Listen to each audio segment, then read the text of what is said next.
15 বছর 20 বছর পড়াশোনা করে আমরা কি প্রজন্ম তৈরি করছি বলেন তো?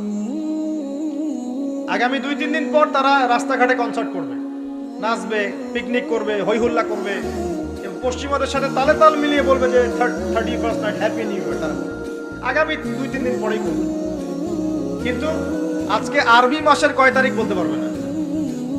আরবি বর্ষপঞ্জি আছে না, ক্যালেন্ডার, আরবি নববর্ষ কবে, প্রথম মাসটার নাম কি সেটা বলতে পারবে না। রমজান মাস তার আগে কোন মাস, পরে কোন মাস বলতে পারবে না। কিন্তু 31st নাইট তারা চিনে। তারা লাইলাতুল কদর চিনে না, তারা লাইলাতুল কদর চিনে না, 31st নাইট চিনে। আপনি কোন প্রজন্ম তৈরি করছেন দেখেন।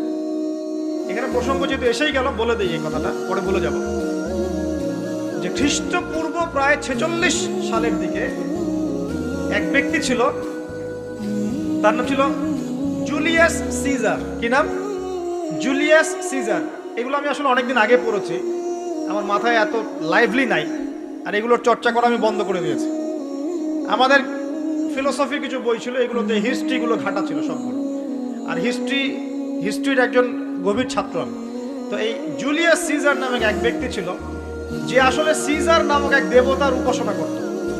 কথা বুঝতে পারছেন? ওদের অনেক দেবতা ছিল, এরকম একটা দেবতার নাম ছিল সিজার। ওর নামে সে নামকরণ রেখেছে জুলিয়াস সিজার। এই নক্ষত্র পূজারী ছিল, তারার পূজা করত। কথা বুঝতে পারছেন? তো তারার পূজা যে করে সে কি তাওহীদপন্থী না মুশরিক?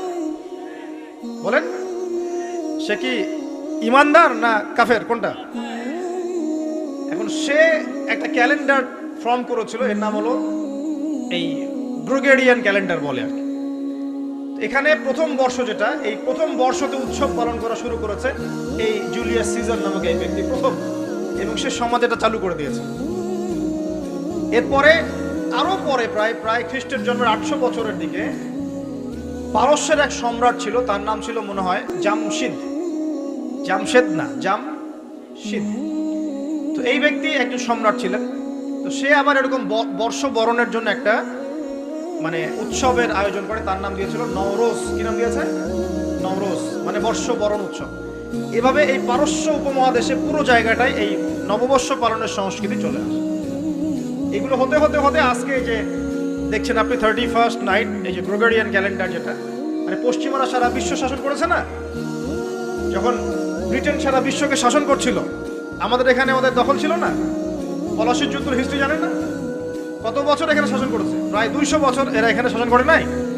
নবাব সিরাজউদ্দৌলার পতনের পর থেকে প্রায় 200 বছর এই ভারতীয় উপমহাদেশ তারা শাসন করেছে না। এখানে এই গ্রেগরিয়ান ক্যালেন্ডার ছড়িয়ে দেওয়া হয়েছে। এখন আমরা এই যে 31st নাইটের উৎসবটা পালন করছি, শুরু করছি। এটা কি আমাদের উৎসব?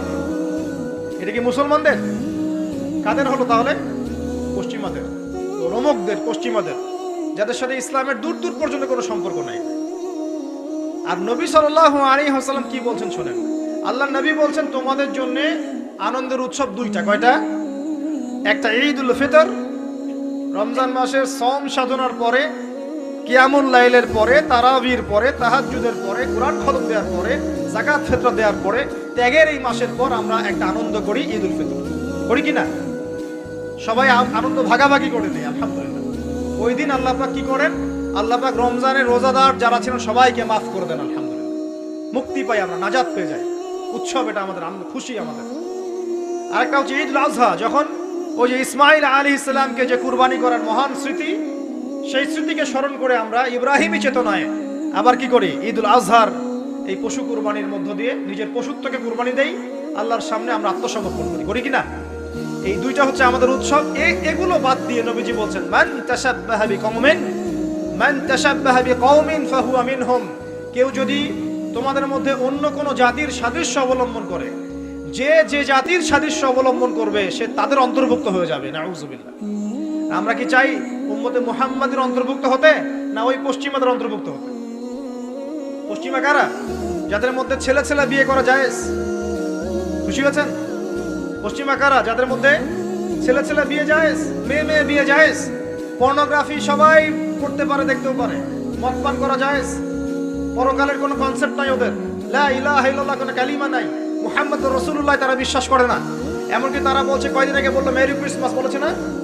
যে ব্যক্তি বলেছে মেরি ক্রিসমাস 25শে ডিসেম্বরে, সে ওই দিন স্বীকার করে নিয়েছে যে 25শে ডিসেম্বর আল্লাহ পাক ঈসা আলাইহিস সালামকে জন্ম দিয়েছেন। নাউযুবিল্লাহ।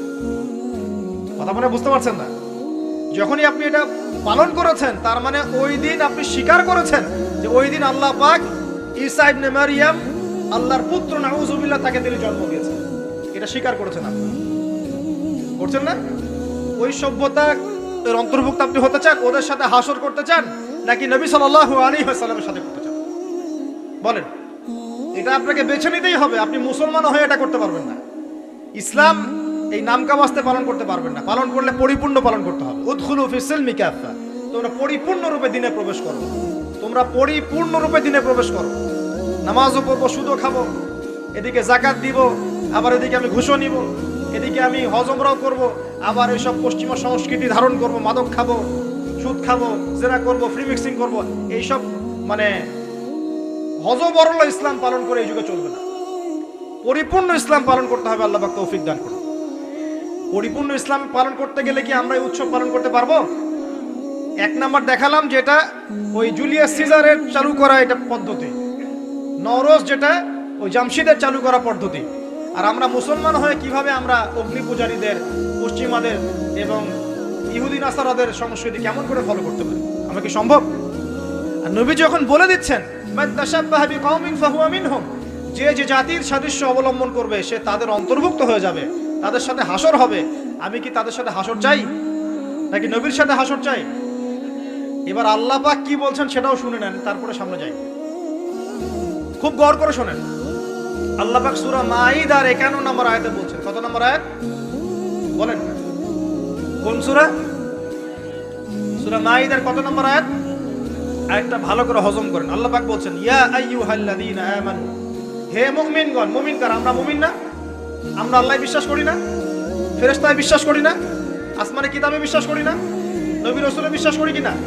আমরা পরকালে বিশ্বাস করি? আমরা কি ভাগ্যের ভালো মন্দ বিশ্বাস করি?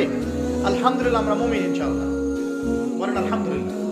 এই মুমিনদেরকে আল্লাহ পাক বলছেন ইয়া আইয়ুহাল্লাযীনা আমানু, হে মুমিনগণ, লা তাত্তাখিযুল ইয়াহুদা ওয়ান নাসারা আউলিয়া, তোমরা ইহুদ এবং নাসারাদেরকে বন্ধু রূপে গ্রহণ করো। বা'দুহুম আউলিয়াউ বা'দ, তারা একে অপরের বন্ধু। ওয়া মান ইয়াতাওয়াল্লাহুম মিনকুম ফাইন্নাহু মিনহুম, তোমাদের মধ্যে কেউ যদি ওদের দিকে মুখ ফিরায় সে আমাদের অন্তর্ভুক্ত না, তাদের অন্তর্ভুক্ত। ইন্নাল্লাহা লা ইয়াহদিল কওমা যালিমিন, আর আল্লাহ পাক এই জালেমদেরকে কখনো হেদায়েত করবেন না। মানে আমরা যদি ওদের অন্তর্ভুক্ত হয়ে যাই আমরা জালেম হয়ে যাব, আর এই জালেমদেরকে আল্লাহ পাক হেদায়েত করবেন না। আল্লাহ পাক সূরা বাকারা আরো বলেছেন ওয়ালান তারদা আনকাল ইয়াহুদ ওয়ালান নাসারা হাত্তা তাত্তাবিআ মিল্লাতাহুম, হে নবী তোমার উপরে ইহুদের লোকজন এবং খ্রিস্টানরা কখনোই সন্তুষ্ট হবে না, কখনোই সন্তুষ্ট হবে না যতক্ষণ তুমি তাদের ধর্ম মিল্লাত গ্রহণ না করছো। আপনি ওদের সাথে তালে তাল মিলে নাচ গান করেন, তারা আপনার উপর সন্তুষ্ট হয়ে যাবে। আর আপনি যখন ওদের উপর তালে তাল মিলাবেন না, লা ইলাহা ইল্লাল্লাহ মুহাম্মাদুর রাসূলুল্লাহ থাকবেন, ওরা আপনার উপর সন্তুষ্ট হবে না। আমরা কি দুনিয়াতে ওদের সন্তুষ্টি চাই না আল্লাহর সন্তুষ্টি চাই?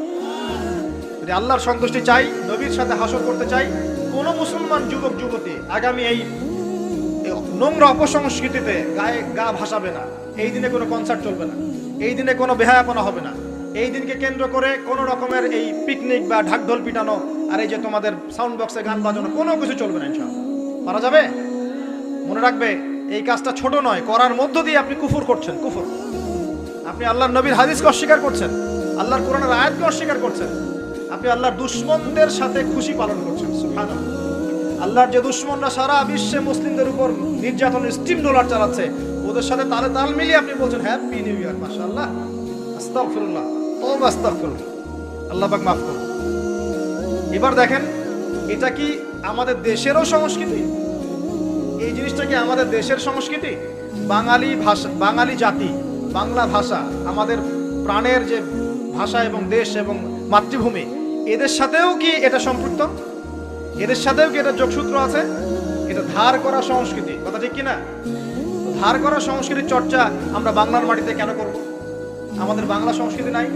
আমরা বাঙালি না? আমাদের ভাষা নাই? আমরা ভাষা নিয়ে গর্বিত না? কেন আমরা আমাদের ভাষায়, আমাদের দেশে, আমাদের জমিতে অন্যের সংস্কৃতি এনে ওইসব ভাষার গান আমরা কেন চালু করব? ওইসব ভাষায় আমরা ঢাকঢোল কেন পিটাবো? আমাদের নিজস্ব সংস্কৃতি নাই? আছে কি নাই? এবার আসেন আরেকটা পয়েন্ট দিয়ে শেষ করি এই লেকচারটা। সেটা হলো, একটা বছর যে চলে গেল, একটু মনোযোগ দেওয়ার দিকে।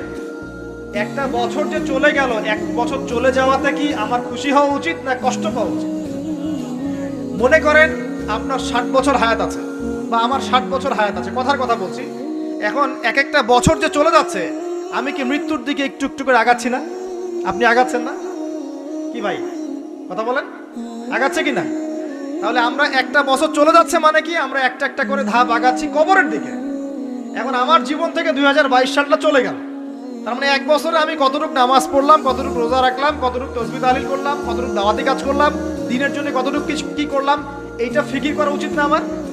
আমার জীবন থেকে একটা বছর চলে গেল মানে আমি কবরের দিকে এক ধাপ এগিয়ে গেলাম। এখন এগিয়ে যাওয়ার খুশিতে আপনি আজকে উৎসব পালন করছেন। আস্তাগফিরুল্লাহ।